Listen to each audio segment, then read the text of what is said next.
नमस्कार, the print में आपका स्वागत है। मैं अपूर्वा मंधानी, मेरे साथ है हमारे editor in chief Shekhar Gupta और हम दोनों आपका स्वागत करते हैं हमारे इस साप्ताहिक शो में जिसका नाम है हेडलाइंस के पीछे शेखर के साथ।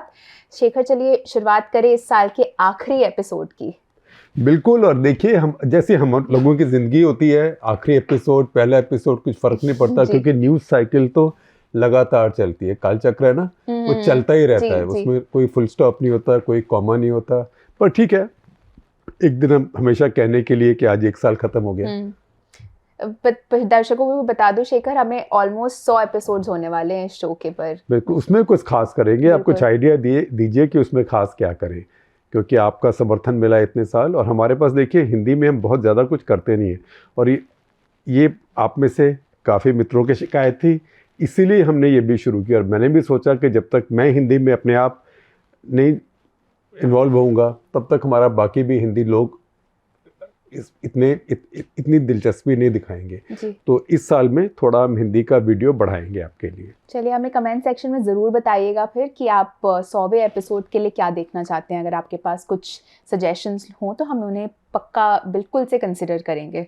चलिए शेखर, सबसे पहला सवाल लूँगी। कार्तिक पराशर का हमारे मेंबर हैं, बोल रहे हैं भारत जोड़ो यात्रा 2.0 पर काम किया जा रहा है। क्या कांग्रेस को सिर्फ गुजरात, राजस्थान, हरियाणा और मध्य प्रदेश पर ध्यान केंद्रित नहीं करना चाहिए? देखिए, कांग्रेस का दिमाग अपना है, वो अपने आप जो चाहते हैं वो करते हैं। आपकी बात मैं समझता हूँ, आप क्या कह रहे हैं कि वो राज्य जिनमें कांग्रेस की कुछ संभावना है सीटें बढ़ने की, उन पर ध्यान रखना चाहिए। मैं तो कहूँगा पहले कांग्रेस को ये ध्यान रखना चाहिए कि जो 52 सीटें पहले आई थी उनको सिक्योर कैसे करें, क्योंकि उनमें से भी कई सीटों में खतरा होगा। अब अगर आप सोचें कि तमिलनाडु की सीटें या केरला की सीटें कांग्रेस की उतनी रहे हैं, केरला में शायद 2 बढ़ जाएं, लेकिन उनके अलावा जो बाकी सीटें आई हैं, जैसे पंजाब की सीटें हैं। अब पंजाब में उस समय आम आदमी पार्टी इतनी बड़ी फोर्स नहीं थी, अब आम आदमी पार्टी पहले से बड़ी फोर्स है। तो उन सीटों के ऊपर कांग्रेस को खतरा हो सकता है। कांग्रेस की यूपी में तो एक ही सीट आई थी, सोनिया गांधी की, और ऐसे ही उनकी बिहार में, महाराष्ट्र में बहुत कम सीटें आई थी। तो जहाँ कम आई थी वहाँ खतरा है कि जो हैं वो भी जा सकती है। तो लेकिन ये कांग्रेस अभी जो प्लान कर रही है, जो जैसे मुझे समझ आता है, कांग्रेस का इरादा सिर्फ यही है कि अपनी जो मेन ब्रांड है, जिसको मदर ब्रांड कहते हैं, पहले ब्रांड को दोबारा से रिवाइव करें और उसमें ये आइडियोलॉजिकल एक लाइन लेना और बिल्कुल आइडियोलॉजिकली अपने आप को एक कंटेस्ट में सेटअप करना। नरेंद्र मोदी बीजेपी की आइडियोलॉजी के खिलाफ, ये एक मैं कहूँगा इंटरेस्टिंग बात है। ये सिर्फ ये कहना है कि हम आपको फ्री बस पास दे देंगे या हम आपको इतने पैसे दे देंगे, ये उससे ज़्यादा इंटरेस्टिंग बात है। क्योंकि अभी जो कंटेस्टेशन है भारत में, वो कंटेस्टेशन आइडियोलॉजिकल है और उस आइडियोलॉजिकली कोई चुनौती नहीं दे रहा है मोदी बीजेपी को। और जो लेफ़्ट चुनौती दे रही है, लेफ़्ट का कोई ख़ास वजूद नहीं है अभी। और जो लेफ़्ट इंटेलेक्चुअल चुनौती दे रहे हैं, वो तो अपनी एक गोष्ठी सर्कल में या अपनी डिबेटिंग सोसाइटी में, थोड़ा मीडिया में इधर उधर करते हैं, उसका इम्पैक्ट नहीं होता है। लेकिन ये कांग्रेस से कोशिश कर रही है कि आइडियोलॉजिकली दूसरा एक ध्रुवीकरण में, पोलराइजेशन में दूसरा पोल अपने आप बने। ये महत्वाकांक्षी बात है, एम्बिशियस बात है, लेकिन पॉलिटिक्स में एम्बिशन होना अच्छी बात है। आप बोले कि ओवर एम्बिशियस कोई है, ठीक है, ओवर एम्बिशियस भी हो सकता है इंसान, तो वो गलती भी हो सकती है, लेकिन अंडर एम्बिशियस होने से ओवर एम्बिशियस होना बेहतर है। और अगर वो सोचे तो फिर एक आइडियोलॉजिकली फॉर्मुलेशन करना इस बार कि ये आपकी और मेरी, जैसे उन्होंने पहली यात्रा में एक लाइन बोली थी जो मुझे उसके बाद ताजुब है कि बहुत बार वो लाइन बोली ही नहीं कि मैं नफ़रत के बाज़ार में मोहब्बत की दुकान खोल रहा हूँ। तो वो एक आइडियोलॉजिकल बात थी, लेकिन उसके बाद भूल गए। उसके बाद फिर वो कास्ट सेंसस वगैरह पे शुरू हो गए, सोशल जस्टिस, कास्ट सेंसस। तो कई बार राहुल गांधी का ये भी लगता है कि कुछ एपिसोडिक होता है, जिसको फ्लेवर ऑफ द फोर्टनाइट कहते हैं, कि आज इस हफ्ते इस 15 दिन इस पखवाड़े आज स्ट्रॉबेरी फ्लेवर चल रही है, अगले पखवाड़े वेनिला चल रही है, उसके अगले पखवाड़े टूटी फ्रूटी है। तो कुछ ऐसा होता है उनका। लेकिन ये मैं सोच रहा हूँ कि जो अभी नागपुर से दोबारा शुरू किया, ये फिर से उसी लाइन पे वापस गए हैं। हालांकि वो लाइन इस्तेमाल नहीं करी, लेकिन फिर से वही आइडियोलॉजिकल फॉर्मुलेशन पे वापस गए हैं जो उनका तब कहना था, नफ़रत के बाज़ार में मोहब्बत की दुकान। अब बहुत लोग हैं वोटर जो कहेंगे कि ये बकवास है, ये कुछ नहीं है, नफ़रत की दुकान कहाँ है। पहले आपने तुष्टीकरण किया हुआ था, पहले आपने अपीजमेंट करी हुई थी, लेकिन वो जब एक बहस होगी तो वो आइडियोलॉजिकल बहस होगी। और राजनीति में सबसे अच्छी बहस, सबसे हेल्दी जिसे कहते हैं, वो बहस जो होती है वो आइडियोलॉजिकल होती है, क्योंकि आइडियोलॉजी के बिना जो राजनीति होती है वो टोटली ट्रांजैक्शनल हो जाती है। तुम मुझे वोट दो, मैं तुम्हें फ्री बस पास दूंगा, तुम मुझे वोट दो, मैं तुम्हें फ्री अनाज दूंगा। तो उसमें राजनीति कहाँ रही? वो तो फिर आपने पैसा फेंको तमाशा देखो वाला हिसाब हो जाता है। तो वो भी चलता है, लेकिन उसके अंदर अगर लार्जर एक बैटल होता है, लड़ाई होती है कोई आइडिया के लिए, तो वो आइडियोलॉजी के ऊपर ही होती है। अगला सवाल विशाल कुमार यादव का आ रहा है, हमारे मेंबर हैं, बोल रहे हैं कि हुती के हमलों और शिपिंग कंपनीज का रेड सी यूज़ करने से कतराना भारत के लिए क्या इम्पैक्ट क्रिएट कर सकता है? साथ ही केंद्र सरकार ने इलेक्ट्रिक वाहनों से सब्सिडी हटा दी है पहले से ही। क्या आपको पता है कि हमारे सोलर एनर्जी और इथेनॉल यूज़ के प्लान का क्या हाल है? देखिए, आपने अलग अलग बातें पूछी हैं, कुछ का जवाब मेरे पास कुछ तफसील में है, कुछ का कम है। मैं आपको बताता हूँ पूरी, जिसको बेस्ट एफर्ट बेसिस पे जितना मैं बता सकता हूँ। पहली बात तो ये कि एक अच्छी बात ये हुई है कि पिछले 2-2.5 दिनों में जो बातचीत शुरू हुई है, सऊदी अरेबिया भी इन्वॉल्व हुआ है, अमेरिकन भी, ईरानियन भी अपनी तरफ से, उससे कुछ ये लग रहा है कि जो रेड सी का जो क्राइसिस है थोड़ा सा सेटल हो रहा है। क्योंकि कुछ कंपनीज, पश्चिमी देशों की कंपनीज, ज़्यादातर यूरोप की कंपनीज, जिन्होंने पहले कहा था कि हम रेड सी से जाना बंद कर रहे हैं, क्योंकि रेड सी जाने का मतलब होता है स्वेज कनाल से जाना भी बंद करना है। इसके ऊपर हमने एक एपिसोड किया है कर्तक लेटर का, इंग्लिश में, माफ़ कीजिएगा, उसका लिंक अपूर्वा आपसे शेयर कर लेंगी। तो देखिए, ये जो रेड सी क्या है, रेड सी एक समुद्र कह सकते हैं, क्योंकि करीब 2200 किलोमीटर लंबा है। 2200 किलोमीटर इतना ही हो गया जितना आप समझिए कि दिल्ली से चेन्नई की फ़्लाइट या दिल्ली से गुवाहाटी की फ़्लाइट करीब इतनी होती है। तो इतना लंबा है जी। और तो जैसे समुद्रों का हिसाब है तो है, इतनी बड़ी चीज़ भी नहीं है। और चौड़ाई जो उसकी है, जो उसकी मैक्सिमम चौड़ाई है, वो 355 किलोमीटर ही है। तो और बहुत सारा 25% इसमें से शैलो है, जिसमें बड़ा जहाज़ जा नहीं सकता है। 25%, मैं कहूँगा 40% ही ऐसे जिसमें बड़ा जहाज़ नहीं जा सकता। तो ये एक इनलेट है जो भारतीय महासागर है, इंडियन ओशन है, उसका एक हिस्सा है अरेबियन सी। तो अरेबियन सी के थ्रू इंडियन ओशन की इनलेट है ये। तो ये इतना बड़ा इंडियन ओशन है, उसके साथ अरेबियन सी है, यहाँ से फिर जाके ऐसे इनलेट, और इनलेट जाके ये एक, इसको मैंने अपने कर्तक लेटर में पॉन्ड ही बोला है। तो पॉन्ड तो खैर मजाक की बात है। और इसको अगर आप देखें तो इसका कोई महत्व नहीं है अगर स्वेज कनाल ना हो तो, क्योंकि स्वेज कनाल रेड सी को मेडिटेरेनियन सी से कनेक्ट करती है। मेडिटेरेनियन में सारे पश्चिमी देशों से, यूरोप से ट्रैफिक आता है और जाता है।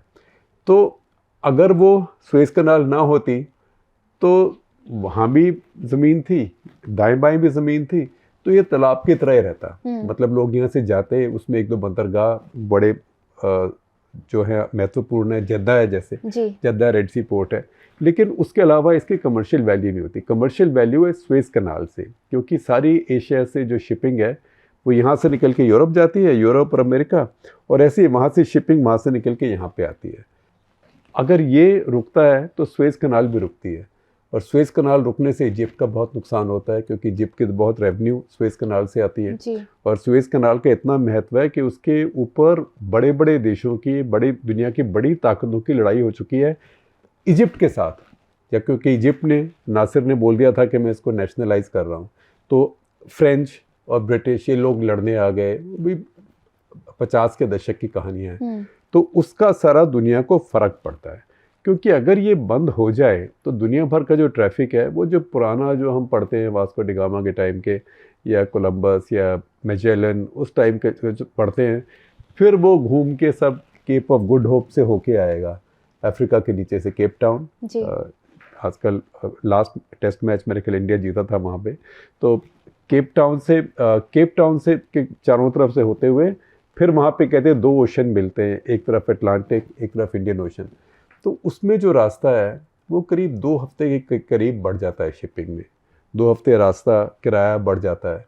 तो ये सबको देख के सारे देशों को लगा कि ज़्यादती हो रही है और इसको हम सस्टेन नहीं कर पाएंगे। और ईरान को भी डर हो गया कि इसमें अगर ये चलेगा तो अमेरिका डायरेक्टली इन्वॉल्व हो जाएगा। वो भी नहीं चाहते कि अमेरिका डायरेक्टली इन्वॉल्व हो जाए और कुछ नहीं तो हूथीज़ पर ही अटैक करना शुरू कर दे, क्योंकि हूथी ईरान के लिए बहुत वैल्यूएबल है जी। जितने वैल्यूएबल हिजबुल्ला है उतने ही वैल्यूएबल हूथी हैं, क्योंकि हिजबुल्ला को इस्तेमाल करती है ईरान, हिजबुल्ला और हमास को इस्तेमाल करती है इज़राइल को कंट्रोल करने के लिए, लेकिन इज़राइल से ईरान को ख़तरा नहीं है। वो ईरान का एक मैसेज होता है इस्लामिक वर्ल्ड में कि देखो हम लड़ रहे हैं इज़राइल से, जबकि सऊदी वगैरह जो हैं, जो अरब पावर से, ये इज़राइल से दोस्ती रख रही हैं या हिपोक्रेसी कर रही हैं। वो तो इसलिए आइडियोलॉजिकल है। लेकिन हूथी जो हैं, हूथी डायरेक्टली ईरान का पर्पस सर्व कर रहे हैं, स्ट्रेटेजिक पर्पस, क्योंकि वो सऊदीज़ को चैलेंज कर रहे हैं। और सऊदीज़ और ईरानियंस का इस्लामिक वर्ल्ड में एक पावर स्ट्रगल है, पावर कॉन्टेस्ट है। तो ईरानियन भी नहीं चाहते कि हूथीज़ के ख़िलाफ़ अमेरिकन कोई एक्शन लें, क्योंकि हूथीज़ कोई गुरिल्ला फोर्स नहीं है। हूथीज़ एक देश की तरह से आर्मी, नेवी, एयरफोर्स हैं। अभी आप देखिए उन्होंने एक वीडियो रिलीज़ किया था, आपके स्क्रीन पे हम दिखाएंगे, हम बात कर रहे हैं। ये हूथीज़ की अपनी चैनल ने किया था जी। कि कैसे वो मी-8 हेलीकॉप्टर में आके एक शिप को रेड कर रहे हैं और शिप को रेड करके और शिप को हाईजैक करके ले जा रहे हैं। तो अपने आप ही उसको रिलीज़ किया। तो उनके पास हेलीकॉप्टर्स हैं, उनके पास फाइटर प्लेन्स हैं, उनके पास सैकड़ों टैंक हैं, उनके पास इतने मिसाइल हैं, मजाक नहीं है, उनके पास इतने मिसाइल हैं जितने इंडिया और पाकिस्तान के दोनों की सेनाओं के पास नहीं है। क्योंकि या तो सेनाओं के पास मिसाइलें चलाएंगे भी, प्रैक्टिस के लिए भी चलाएंगे, तो CAG के पास रिपोर्ट होगी, कल को बोलेगा ठीक से यूज़ किया कि नहीं। ये तो अपना राज है, ईरान से मुफ्त मिलते हैं, बूम चलाते रहते हैं, इसको डराने के लिए, उसको डराने के लिए। तो वो नहीं चाहते ईरान वाले, क्योंकि वो स्ट्रक्चर्ड फोर्स है हूथीज़, छुपे हुए नहीं है सब जगह, स्ट्रक्चर्ड फोर्स है। उनके हेडक्वार्टर्स वगैरह को अटैक करना अमेरिका जैसी पावर के लिए काफ़ी संभव है और काफ़ी नुकसान हो सकता है। तो इसलिए लगता है कि वहाँ थोड़ा कामिंग डाउन हो रही है और थोड़ा जिसको कहते हैं कि डी-एस्केलेशन हो रही है। तो वो तो एक बात है। जहाँ तक बात है EVs के ऊपर, देखिए पहली बात तो ये है कि EVs के ऊपर जो कंसेशंस हटाए गए, एक पहली बात तो मैं कंसेशंस के फेवर में नहीं हूँ। मैं समझता हूँ कोई भी चीज़ पहले मार्केट में कॉम्पिटिटिव हो तभी सक्सेसफुल होती है और तभी आगे चलती है। नहीं तो पीपल डिस्काउंट शॉपिंग करने लगते हैं कि डिस्काउंट मिल रहा है इसलिए मैं ये लूँगा। एक तो ये बात ये है। दूसरी बात है कि कुछ ये इसलिए भी है कि लोग इंपोर्ट कम करें या बनाए ज़्यादा, तो उसमें PLI वगैरह बेनिफिट मिलेंगे। फिर दूसरी बात यह है कि एडिटोरियली मैं PLI का समर्थन नहीं करता हूँ, क्योंकि PLI क्या होता है?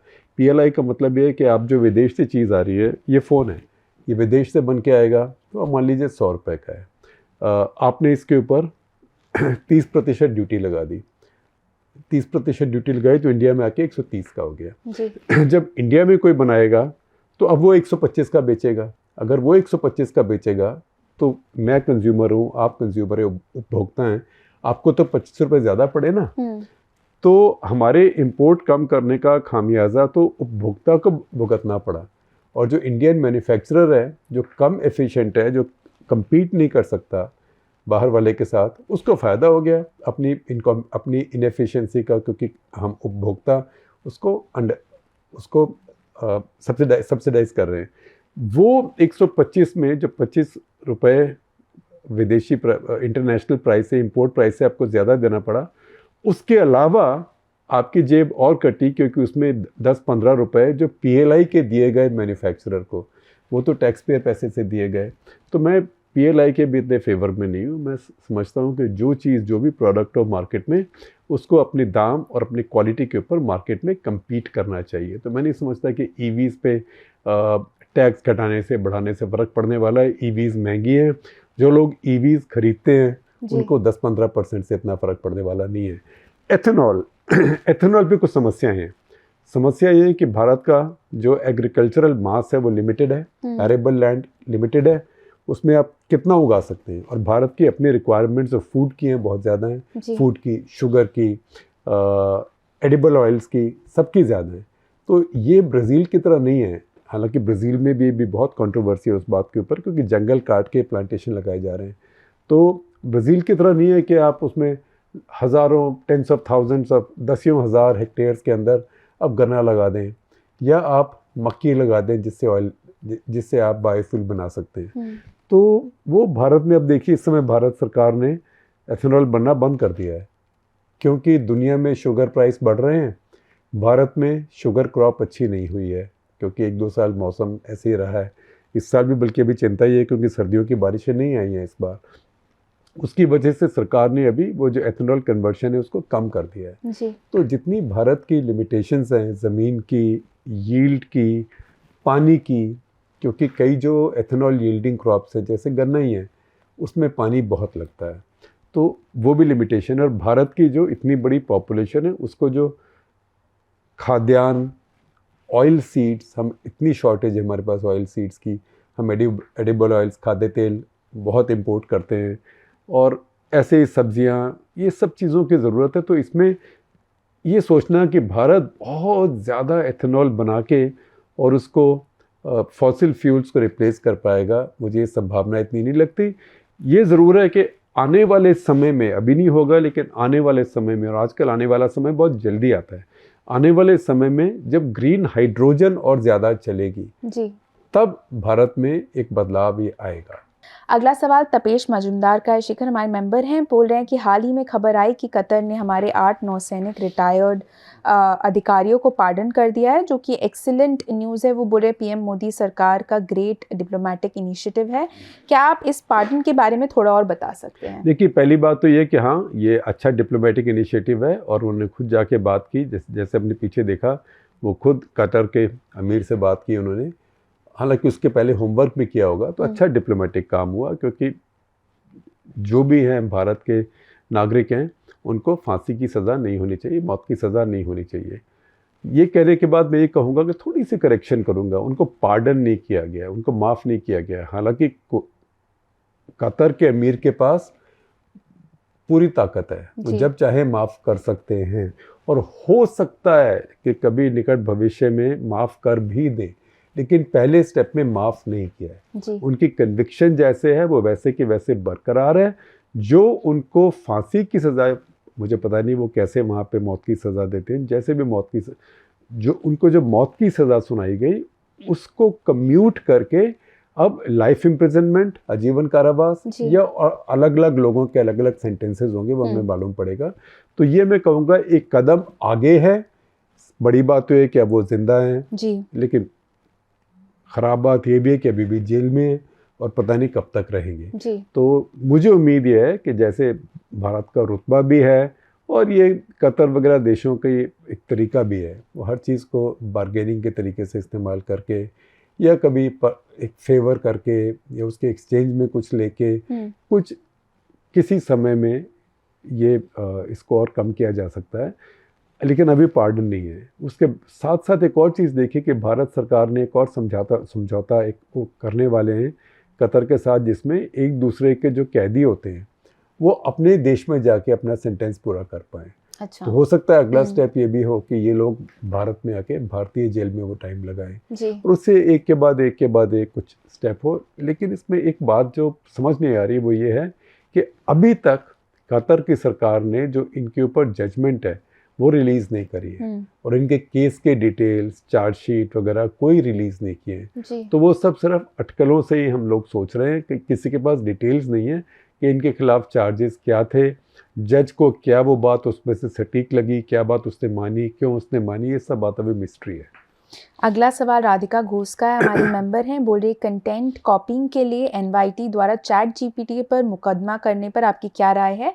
इसका पत्रकारिता और एआई इंडस्ट्रीज पर क्या प्रभाव पड़ेगा? देखिए, बात ये अच्छा किया है न्यूयॉर्क टाइम्स ने, क्योंकि जो नई टेक्नोलॉजीज आती हैं, खास करके जो कंटेंट के एरिया में, जैसे पहले मान लीजिए एक समय गूगल आ गया जी। अब सारी एडवर्टाइजिंग हर जगह गूगल के थ्रू आती है। जैसे फेसबुक आ गया, सारी एडवर्टाइजिंग फेसबुक पर, जो भी कंटेंट क्रिएटर्स तो और लोग हैं लेकिन उनके थ्रू आती है। अब यूट्यूब पे आप ये देख रहे हैं तो जितनी एडवर्टाइजिंग यहाँ पे आती है ज़्यादातर ये गूगल के थ्रू आती है। तो उसमें गूगल, फेसबुक ये सब अपना हिस्सा लेते हैं और ये जो कंटेंट क्रिएटर्स हैं उनको ये पे नहीं करते हैं। तो इन सबको कंटेंट फ्री मिलता है। तो अभी एआई के ऊपर जो एक्शन हुआ है वो इसीलिए हुआ है कि भाई पहले तो हम लोग अवेयर नहीं थे, अब यूरोप वगैरह में गूगल को, ऑस्ट्रेलिया में भी मेरा ख्याल फोर्स किया जा रहा है कि वो जो कंटेंट क्रिएटर्स हैं या पब्लिकेशंस हैं जहाँ से न्यूज़ लेते हैं या जो न्यूज़ मीडिया वेबसाइट्स उनके यहाँ होती हैं उनको कुछ फ़ीस पे करें। तो ये उसी दिशा में एक और कदम है कि आप हमारी स्टोरीज़ पढ़ के, हमारा कंटेंट पढ़ के अपनी मशीन्स को ट्रेन करोगे, जिसको मशीन लर्निंग बोलते हैं, उनको ट्रेन करोगे, लेकिन हमारा जो कंटेंट होता है उसको बनाने में भी तो हमारा खर्चा होता है, वो आप मुफ्त कैसे ले सकते हो। तो ये एक, मैं कहूँगा, एक इंटरेस्टिंग चुनौती है, और जहाँ तक मेरी बात है इसमें मैं न्यूयॉर्क टाइम्स की तरफ हूँ। अगला सवाल जयवर्धन जॉयसुला का है, ये भी हमारे मेंबर हैं। बोल रहे हैं आपने इरिडेंटिज्म के बारे में बात की और ये कैसे अक्सर आर्थिक डाउनफॉल के साथ कोइंसाइड करता है, इस पर भी बात की। बोल रहे चीन के मामले में वही प्रभाव नहीं देखे गए हैं, शायद वैश्विक अर्थव्यवस्था में चीन की गहरी पकड़ के कारण किस पॉइंट पर इफ़ एट ऑल चीन की आक्रामक विदेश नीति उनकी अर्थव्यवस्था को प्रभावित करना शुरू कर देगी। देखिए अभी चीन में वो पॉलिसी है, पर मैं नहीं मानता कि चीन ने अभी जाके कोई बहुत बड़े एरिया को ऐसे ऑक्यूपाई किया है। जी। तिब्बत के ऊपर भारत में बहुत कहा जाता है, लेकिन सच्चाई यही है कि तिब्बत प्राइमरीली चीन का ही हिस्सा था, किसी और देश का हिस्सा नहीं था। अब ये कहना कि अलग से एक देश था, तो वो बहुत एक डॉजी चीज़ है और बहुत एक जिसको मैं कहूँगा डिबेटेबल चीज़ है। और भारत की सरकारों ने भी हमेशा माना है कि तिब्बत चीन का हिस्सा है, चीन का हिस्सा ही था। और वो बात ना सिर्फ नेहरू जी की सरकार ने मानी, पर वो राजीव गांधी की सरकार ने उसको बिल्कुल अंडरलाइन किया और उसको बहुत साफ शब्दों में बोला। वाजपेयी जी की सरकार ने उसको उससे भी साफ शब्दों में बोला, जिसके एक्सचेंज में चीन ने फिर सिक्किम को भारत का हिस्सा माना, क्योंकि सिक्किम भी भारत का हिस्सा नहीं था। ये तो सन 74-75 के टाइम वहाँ पे एक जनमत संग्रह करा के एक अच्छी तरह से ऑपरेशन था। उसके बाद सिक्किम भारत का हिस्सा बना, लेकिन चीन माना नहीं था, पर चीन माना उसके बाद में। जब चीन माना उस समय भारत ने फिर उसको और क्लैरिटी के साथ कहा कि तिब्बत आपका ही हिस्सा है, आपका ही हिस्सा था। तो उसके अलावा चीन अभी कहता है, लेकिन ये मैं कहूँगा कि मान लीजिए चीन कल को एक फोर्स इस्तेमाल करके ताइवान को अपने साथ इंटीग्रेट करेगा या करने की कोशिश करेगा, तो चीन को बहुत नुकसान होगा। आर्थिक तरीके से तो होगा, आर्थिक, मिलिटरीली, पॉलिटिकली ऑल्सो, क्योंकि जो नुकसान होता है सिर्फ आर्थिक नहीं होता है। क्योंकि हिटलर को जो नुकसान हुआ जर्मनी को, तो आर्थिक नहीं हुआ ना, वो तो उसका सारा देश ही बर्बाद हो गया। वो तो बाद में रीबिल्ड किया गया उसके बाद में। पाकिस्तान को देखिए, वो एक कश्मीर के पीछे अड़ा हुआ है। उस चक्कर में पाकिस्तान का क्या हाल हो गया, सिर्फ इकोनॉमिकली नहीं, उसका पॉलिटिकली भी दुनिया में उसकी साख कम हो गई। 60% अपना देश टूट गया, बांग्लादेश बन गया। बांग्लादेश जो टूटा, जो पहले बिल्कुल गरीब था, जो ओरिजिनल देश जिसको समझते हैं पश्चिमी पाकिस्तान, उससे आगे निकल गया है अभी।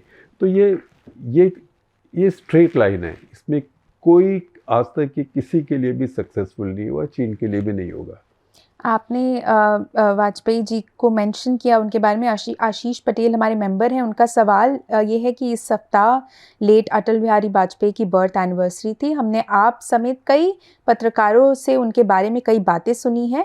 क्या आप उनके साथ हुई कोई अनडॉक्यूमेंटेड बातचीत या एनेक्डोट शेयर कर सकते हैं? देखिए, वाजपेयी जी इतने दिलचस्प एक व्यक्तित्व थे कि जब भी उनसे मिलिए तो कुछ ना कुछ एक स्टोरी बताने की मिलती ही थी जी। और मुझे याद नहीं कितनी मैं बता चुका हूँ, कौन सी रह गई हैं, पर मैं आपको कुछ बताता हूँ कि उनका तरीका क्या था। क्योंकि एक समय था जबकि उमा भारती नाराज़ हो गई थी बीजेपी से, और नाराज़ हुई, उन्होंने कुछ बोला, उसके बाद उन्हें पार्टी से निष्कासित कर दिया गया।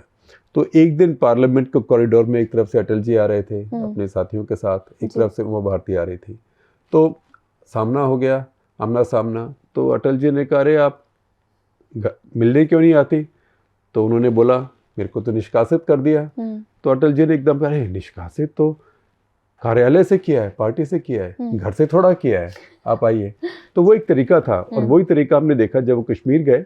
तो कश्मीर में तो पब्लिक में डॉक्यूमेंटेड है, और ये सब वीडियो आप देख सकते हैं।